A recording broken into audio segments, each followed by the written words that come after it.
Magandang araw linggo po sa inyong lahat mga kapatid. Lalong-lalo na sa ating mga mahal na OFW. Kumusta po kayo? Sana'y nasa mabuting kalagayan po kayo ngayong lahat. Ngayon po ay Sunday. Mayroon tayong pupuntahan na bagong gawa na outlet. Bagong partner din na rin natin doon sa Lapu-Lapu City. Iba din yung previously na sa Lapu-Lapu kay Kuya Boards yun.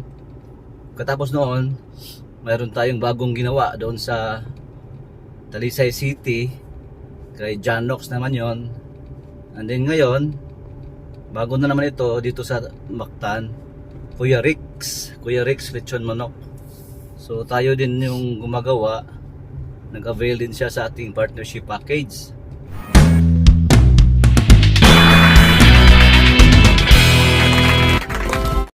Sa mga interested magiging partners, i-text or i-message nyo ako dyan sa aking number na nasa screen. Bagong lahat, babatiin ko muna yung ating mga bagong mga nag-i-inquire na mga soon to be partners.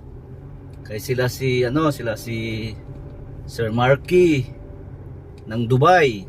Sir, thank you for the call. And then kay Christine Powell. And then kay Ma'am Sharon Maxwell in Surigao, somewhere in Surigao sa Tandag yata yon, Tandag, nakalimutan ko. And then congratulations din pala sa opening sa store ni Sir Mel, yung Mang Mel's Lechon House.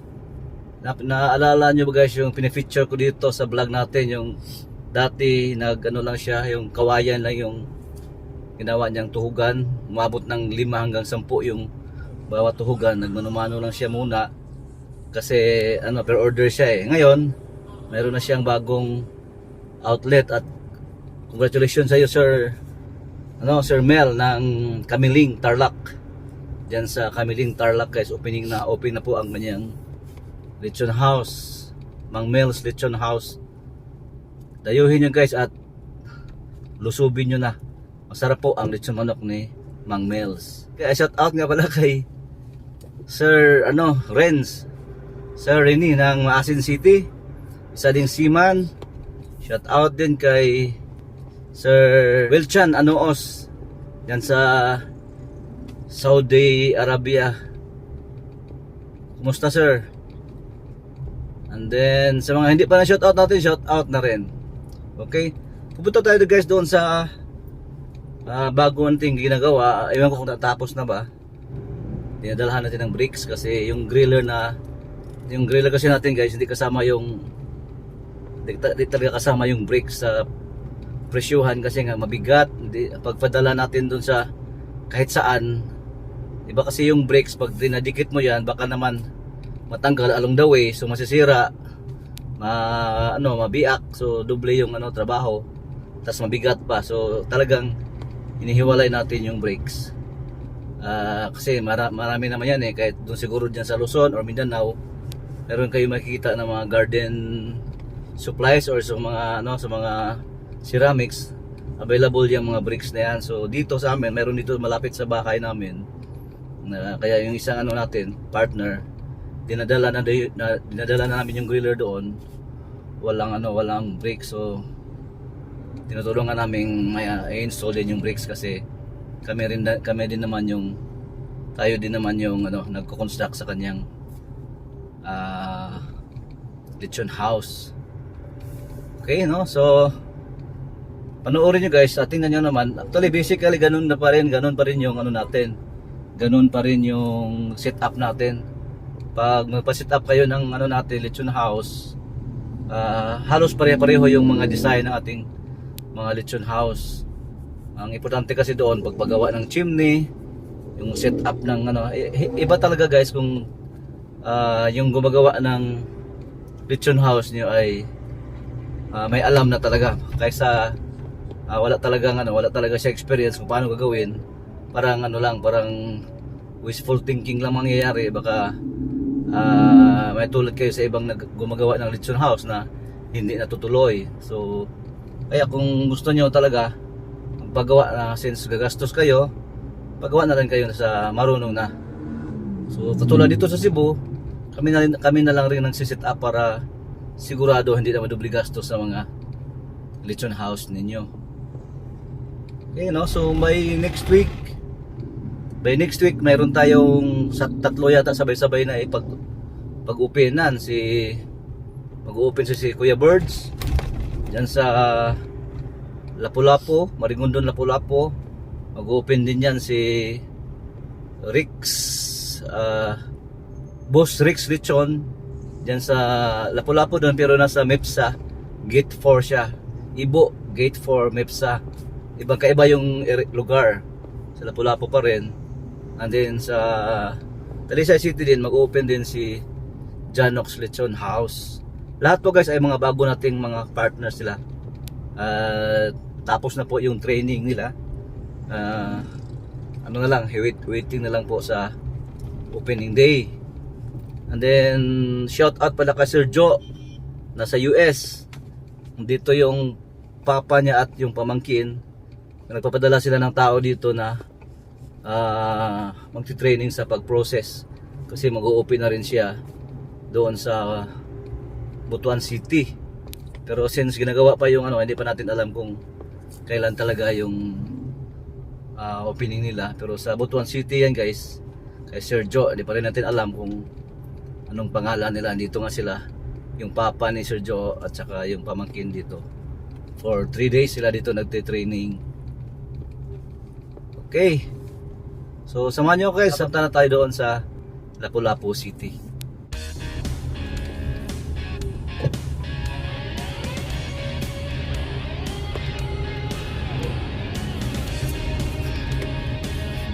For 2 days na guys, ngayon napakainit dito sa lugar namin sa Cebu. Baka tuloy-tuloy na rin ito kasi for how many days, weeks, panay ang ulan. Ngayon 2 days na, napakainit din naman, sobrang init. Tulog na tulog sa Madam Rax guys. Madam Rax, tulog guys, tulog yung ko, partner ko.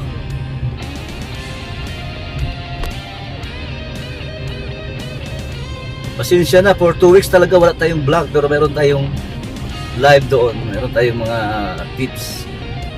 So balak ko nga magbalik sa live every Sunday 1 PM, pero ngayon umalis kasi tayo papunta doon sa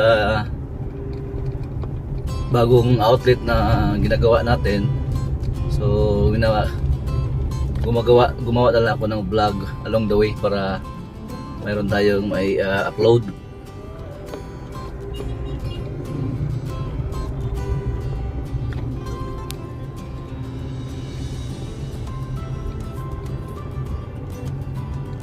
Kung ano ang gagawin sa kapatid.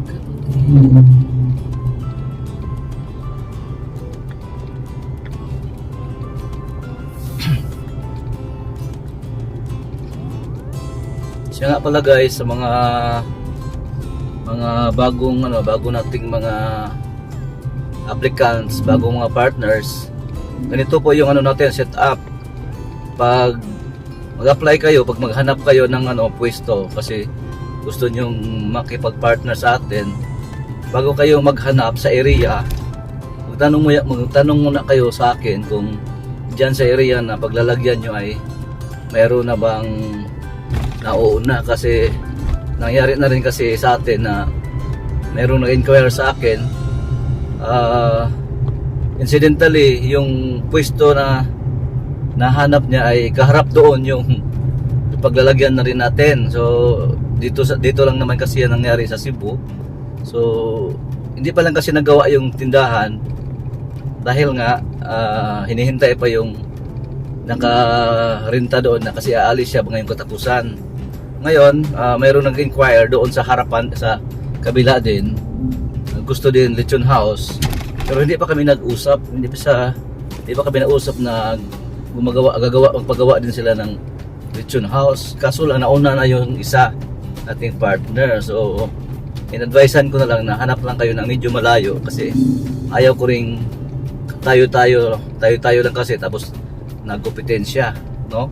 So sa mga kahit saan kayo dyan sa bandang Mindanao or Luzon, kung mayroon kayong, kung maghahanap kayo, paki-advise na lang kung saan kayong area kasi baka nga kung magkakapit bahay tayo kasi iba yung setup natin eh. Yung pangalan kasi natin iba-iba, hindi kasi tayo franchise, so hindi natin alam na yung pala yung magiging kompetensya mo ay partner din natin kasi medyo nga parami tayo. So paki-advise na lang kung saan kayong banda magpatayo ng outlet.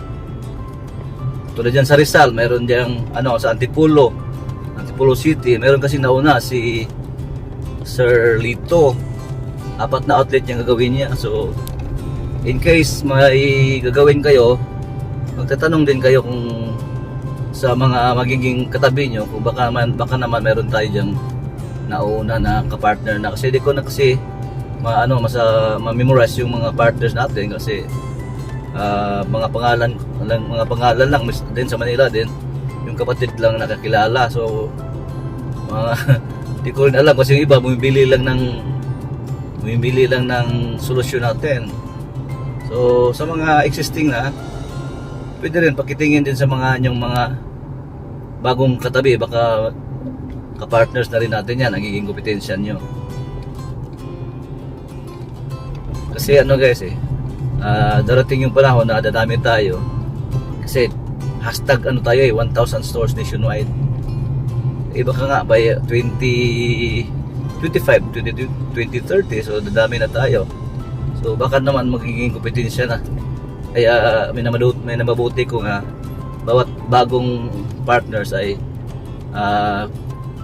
magdistansya muna sa mga nauna.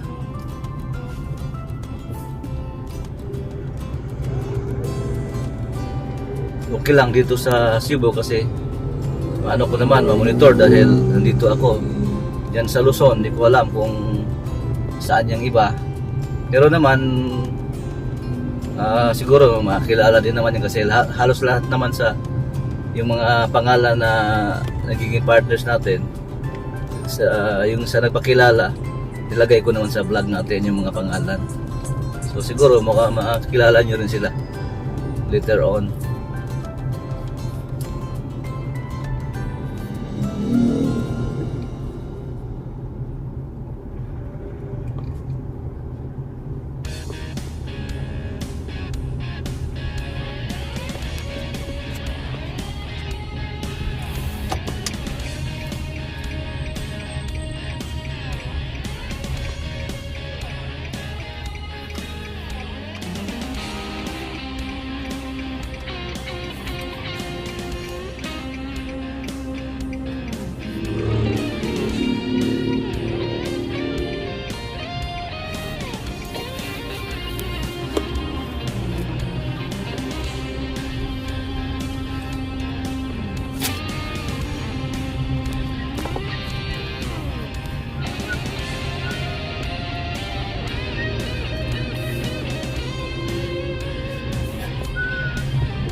bricks yung tiles niya. Yan, messy pa. Sobrang messy pa dahil hindi pa nga tapos eh. So, actually yan na yan. May cover yan na ano, yung steel. Yung cover niyan. Ito pa yung gawa nating signage. So, mamaya-maya ay kakabit na natin yan. Bali, tatlong malalaking signage yan. Dalawang 5 by 10 feet at isang 5 by 8 feet. Bali, patagilid. Kung mapansin nyo, malaking highway ito kasi ano to, isa ding main highway ito ng ano, Lapu-Lapu City. Medyo wala lang ganong sasakyan ngayon dahil Sunday at itong pwesto na ito ay napakalapit sa gate 4 ng MIPSA. Based sa obserbasyon ng ating mga tao kasi 4 na araw na sila dito. Dito rin kasi sila tutulog eh. Morning hanggang gabi ay napakaraming tao daw talaga. So, tumpak talagang pwesto ito kasi nasa exit ng MEPSA. So, yung MEPSA ay pinakamaraming tao dito nagtatrabaho. Ayan. Kinakabit na natin yung signage. Meron na kasing malaking mangga.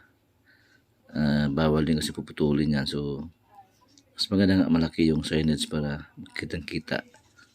Kaya i-emphasize ko talaga sa inyo mga lalong-lalo na sa magsisimula pa lang, mag-invest kayo sa signage kasi napaka-importante yan. Lalong-lalo na bago tayo, kailangan nating makikita sa area. So kung titipirin nyo ang inyong signage, maliit lang, mura lang naman yan. So talagang gagastusan nyo yan. Yan, tingnan nyo dito ako sa harap. Malayo na ito eh. So, kitang-kita. Yan, galing yan sa Mactan Bridge, papunta dito. So, tuwing hapon maraming tao kasi going there, pauwi at saka bago yan dito rin sa kabila. At dadaan yung mga pasahero dito. So, kitang-kita yan ang pwesto ni Boss Rix. Ayan, so patagilid natin yan. Buti nga ito guys kasi naubusan ng black tarpaulin. So sila na yung nagpapaprinta. Yung ginagamit nilang tarpaulin ay yung Panaflex. 80 per square foot daw ito eh. So medyo malaki-laki yung nabayad nila nito dahil ito, ang dalawang 5 by 10 tsaka isang 5 by 8. So malaki ang yan kasi 80 per square foot. Pero makapal naman at saka magandang klase ang tarpaulin kasi ito Panaflex nga yan eh. Pero I suggest kung hindi kayo magmadali, ito kasi parang may dalang madali natin dahil next week mag-open na siya. Tapos yun kasing pag-order natin ay naubusan sila ng black tarpaulin. Pero kung mayroong black tarpaulin talagang available sa pagpiprintahan nyo, black tarpaulin gamitin nyo kasi makapal din talaga at saka tatagal. And then yung sa likod kasi halimbawa pag frame natin ay yung metal paring hindi makikita pag black tarpaulin. Katulad niyan, makikita siya kahit makapal na. So mas maganda talaga pag black tarpaulin. Okay, so yan muna guys. Yan ang importansya ng signage. Napaka-importante talaga kung lalong-lalo na kung bago pa lang tayo. Later on kung magbago yung mag-fade yung mga mga tarpaulin, pwede na kayong mag-change ng medyo maganda rin kung maganda yung negosyo. Magandang klase din ng tarpaulin, yung makapal at saka may yung lighted, pwede na rin. So, importante po guys na gawing malaki ang itong signage. Kita nyo, so napaka-presentable na yung niya, yung lechon house natin. Although hindi pa rin tapos, mayang gabi ipailawan nila yan at makikita nyo yung mga mga videos at pictures natin sa susunod natin mga video kasi kukuha natin yan sa opening day. Pupunta tayo dito at kukuha natin ng actual na video kung yung tapos na talaga at saka during opening day. Okay, so hanggang dito lang muna tayo guys, at maraming salamat sa inyong panonood. Sana meron kayo nakuha ditong aral about sa ating lechon manok business. Maraming salamat po at bye bye.